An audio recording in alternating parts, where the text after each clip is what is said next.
How are we doing, YouTube? It's your friendly gamer SmartEntity here. Today we're going to talk about the What Stalker pack. Now, perhaps the most popular range of questions I get from my viewers is what is the strongest frame, what is the strongest weapon, what is the strongest sentinel, basically what is the strongest. And as a subdivision of that, a lot of people have been asking me, just what Stalker pack? Are these the strongest? Are these the ultimate weapons in the game? How else can I acquire them without spending plat? And for a selected few, they've asked me, is it worth spending 800 plat on these weapons? Now, I'm not going to tell you if it's worth spending 800 plat on them or not, because everyone's different, but what I will say is, I didn't spend 800 plat on them, and I never would. Now, I have been with this game for a very long time. I've got the Dread fairly fast. The Despair did take me a while.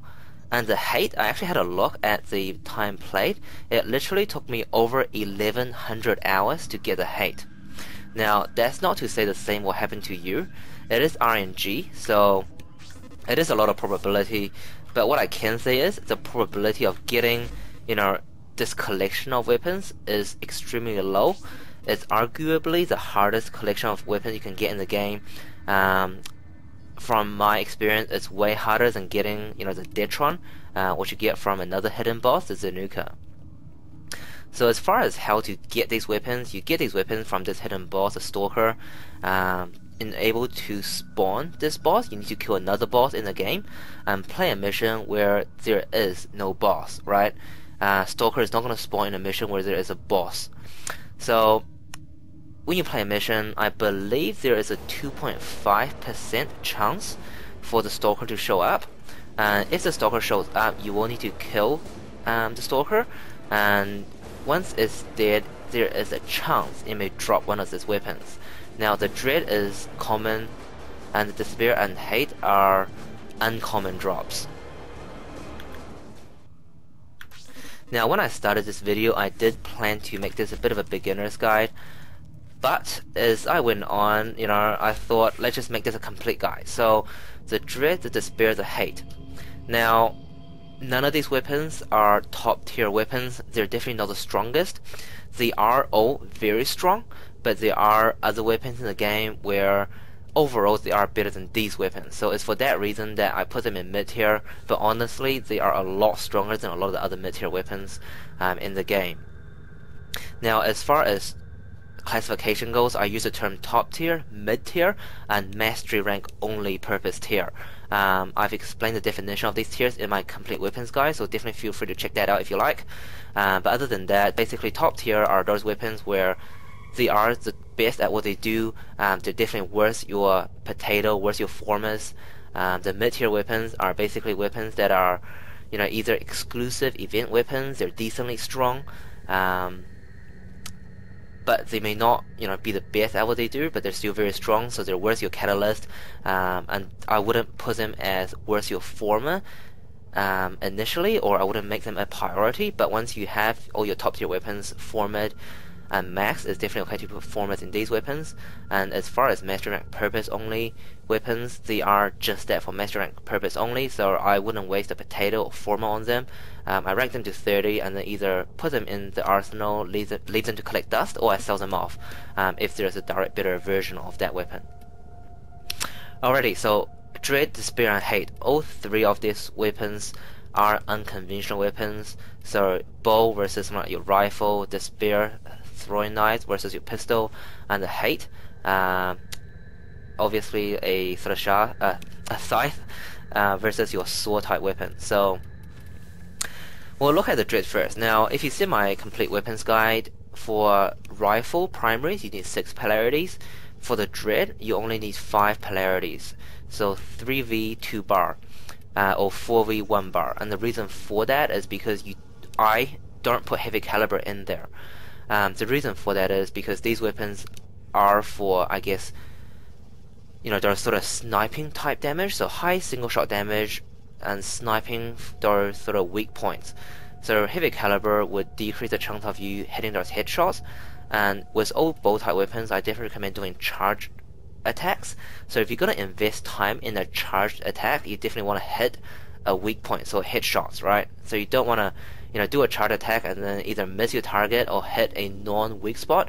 So all in all, from my experience, I found these type weapons better without a heavy caliber than with a heavy caliber. And instead of the heavy caliber, you just put in your speed trigger, right? So in other words, you mod this exactly the same way as your Soma, your Synapse, your Amprex, except you switch out heavy caliber for speed trigger.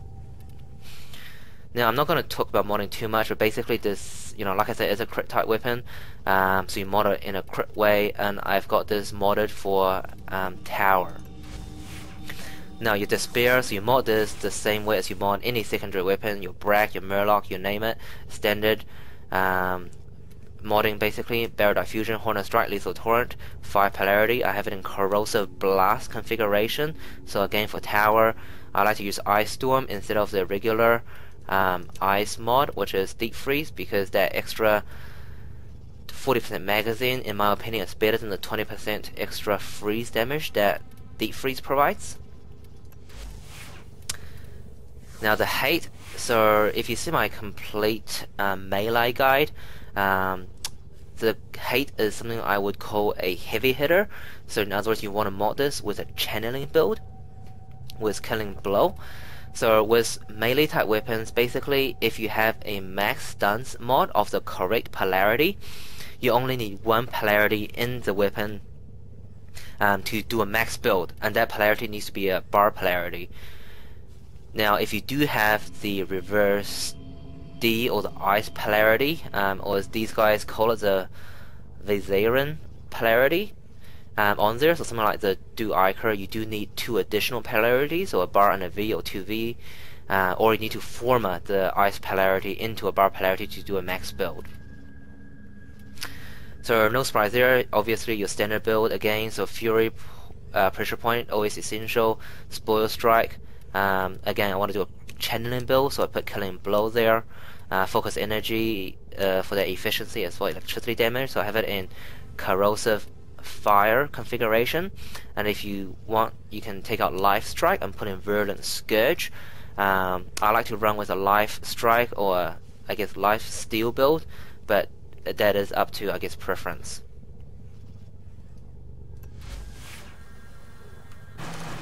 Okay, so just jumping into a T3 Exterminate here. So why is the Dread not the top tier weapon? Well, the thing about Warframe is it's a game where it's about killing a lot of enemies very fast, right? So if you look at something like the Boulder Prime or the Soma, it can do that, right? It can kill a lot of enemies, weak or strong, very fast, and at very high level, it can obviously do a very high sustained DPS damage. The problem with the Dread is, yes, it's very good at killing heavy gunners at your sort of 60-minute T3, T4 survival, but it's not nearly as good at killing low enemies very fast, because while you're doing single shot damage, it has a low rate of fire, and obviously you can do it without charging, but this weapon really shines with charged attacks. So it's because of that, I prefer the Boulder Prime more than something like the Dread. But having said that, at your 60-minute T3, T4 survival, the Dread is definitely comparable to something like the Boulder Prime or something like, the Soma. But at low level, there's weapons that allow you to literally just destroy, mass groups of enemies. Is definitely better.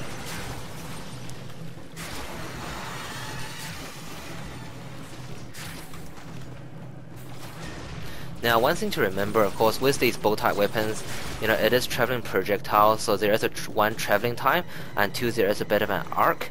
So that is another, I guess, potential disadvantage. But having said that, overall, currently in the game, the bows are stronger than sniper-type weapons, which are, of course, another group of weapons that is built for single-shot high damage. And the reason for that is twofold. Basically, bows have higher damage at baseline, with a crit build. If you look at your Paris Prime and your Dread, both of them are meant for crit build, and both of them have extremely high damage, once you do the crit build. And of course, compared to sniper type weapons, you do not need to reload bow type weapons. Yes, you need to charge to get the most out of it, but having said that, as you can see, with a max speed trigger, the charge speed really is minimal. Now, having said all that, I've actually taken the Dread to a 60-minute T4 survival, and when I did it, everyone had a max corrosive projection, so the heavy gunners did have a 0 armor basically, and I was able to one-shot heavy gunners even at 60-minute T4 survival if I land a headshot. So there's that to consider, where obviously with a Border Prime, yes, it'll destroy them very fast, but you can't one-shot them, so there's that.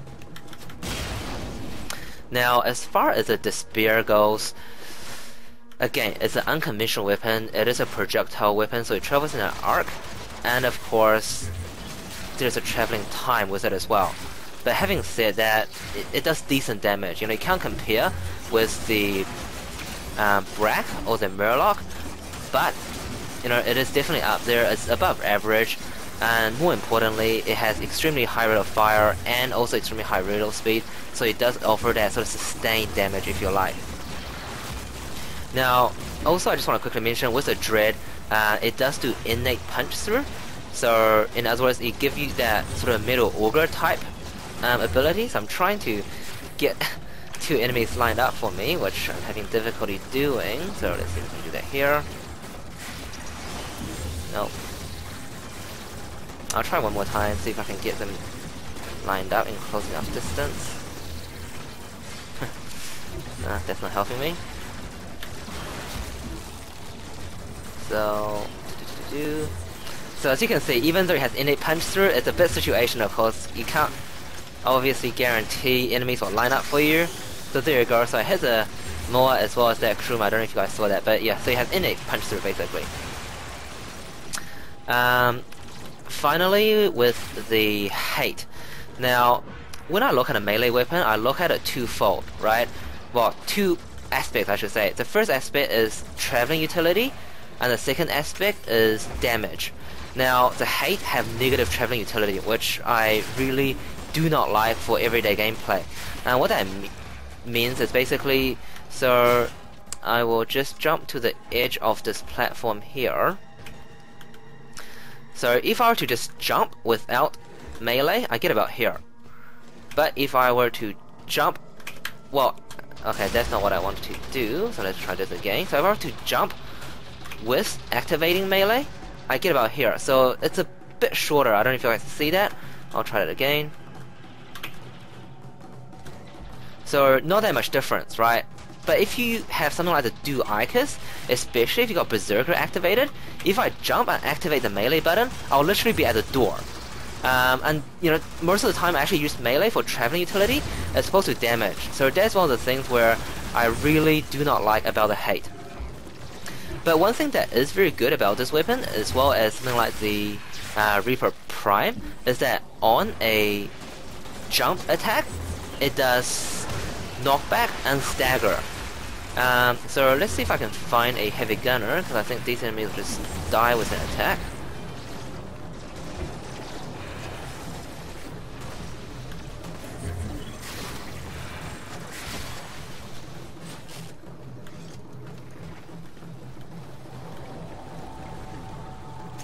Yeah, so by the way, for those that don't know, you can actually hold down your charge button while running. Doesn't matter that much, but hey, it may help. So I'm just trying to find a heavy gunner so I can show you guys this jump attack.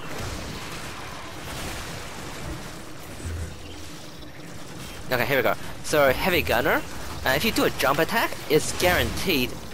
Okay, that is such a bad example. So if you do a jump attack, it's guaranteed knockback and stagger, and it's usually obviously not when they are using a power. So obviously the heavy gunner was doing a knockback power on me, and when they do that, it's immune. But otherwise, if they are just firing their gun, if you do a jump attack, it's a guaranteed knockback plus stagger. Now that's quite useful, because if you end a T4 survival or T4 defense that's very high level, you may not be able to kill them. So you definitely want to do a knockback so you can run away basically.